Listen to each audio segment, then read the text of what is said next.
The second season of Bridgerton dropped recently, focusing on the eldest Bridgerton sibling, Anthony, and his search for a suitor. But the show, which surrounds a fictional gossip columnist who writes opinion pieces concerning new debutantes presented at court, has faced controversy over the past couple of weeks after it was alleged there was institutional bullying on set. Today, we're discussing one of the show's top executives getting fired over claims of abusive behavior. First up, how did Season 2 end up? Well, sparks flew in the Season 2 finale as the will they won't they saga ended with Kate and Anthony finally getting married. However, it looked for all the world like that ship had sailed as Kate spent a large part of the episode unconscious. She also reconciles with sister Edwina, who then both attend the ball. Eloise also has a pretty big role in the finale as she ends her budding friendship with Theo after Penelope tells her people have been spreading rumors about them, which turns out to not be true. She then figures out that Penelope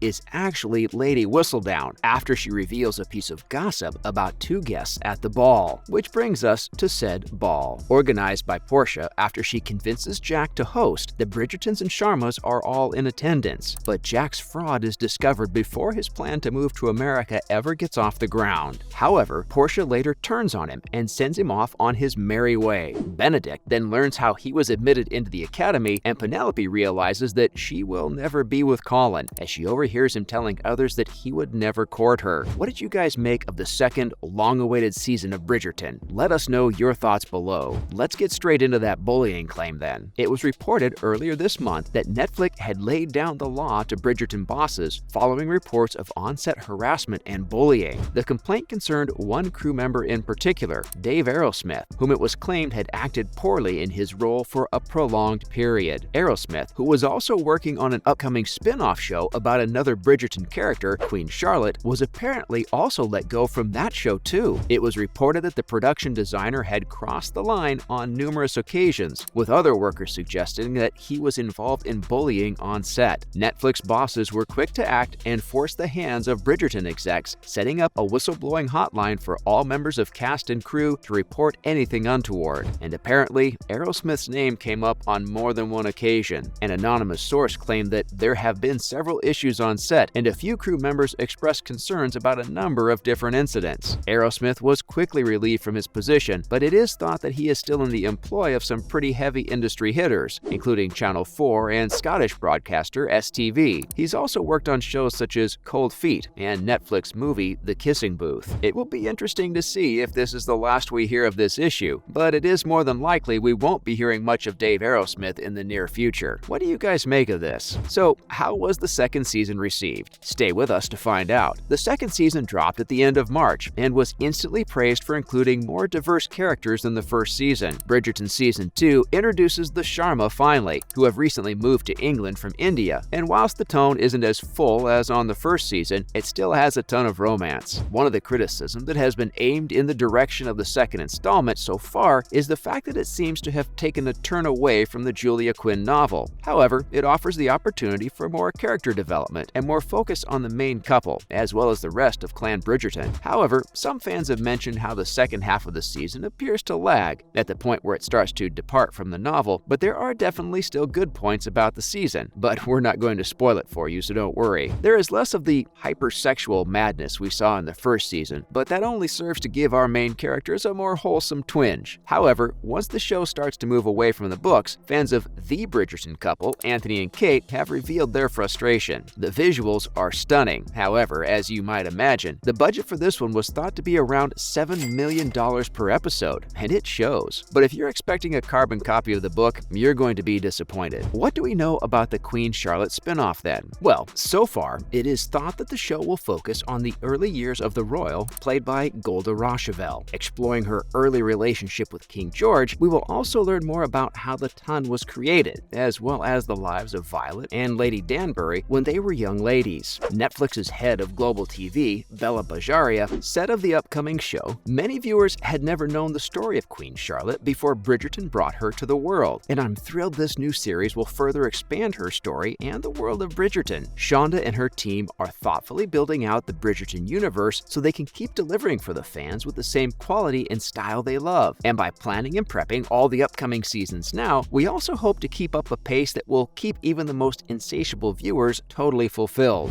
Based on the real-life Charlotte of Mecklenburg-Strelitz, who became queen consort to King George III in 1837, the portrayal of her and King George in Bridgerton is thought to be true to life. King George was known to suffer from mental illness, which made it difficult for Charlotte to spend any quality time with him. The queen was also an avid botanist, and unlike the Bridgerton character, was a private person who didn't indulge in the same levels of gossip the character did. Are you excited for the Queen Charlotte spinoff? Give us your thoughts below. News of more records being smashed for the hit Netflix show Now. Stick around. It seems as though lightning does strike twice. In a good way, of course. Bridgerton Season 1 became Netflix's most watched English language series ever when it dropped back on Christmas Day of 2020, and just a month into the second season being available to watch on the world's most popular streaming service, it has broken its own record. The first season recorded a massive 625.49 million viewing hours in its first month, which was unheard of at the time. But in the Netflix version of Hold My Beer, the second season surpassed that figure, racking up 627.11 million hours in its first 28 days. This will be good news for the service, who have recently posted losses of more than 200,000 subscribers globally and have moved to address the issue by instituting a plan to introduce a new tier which will feature ads. It has also been suggested that they might also move to ban password sharing.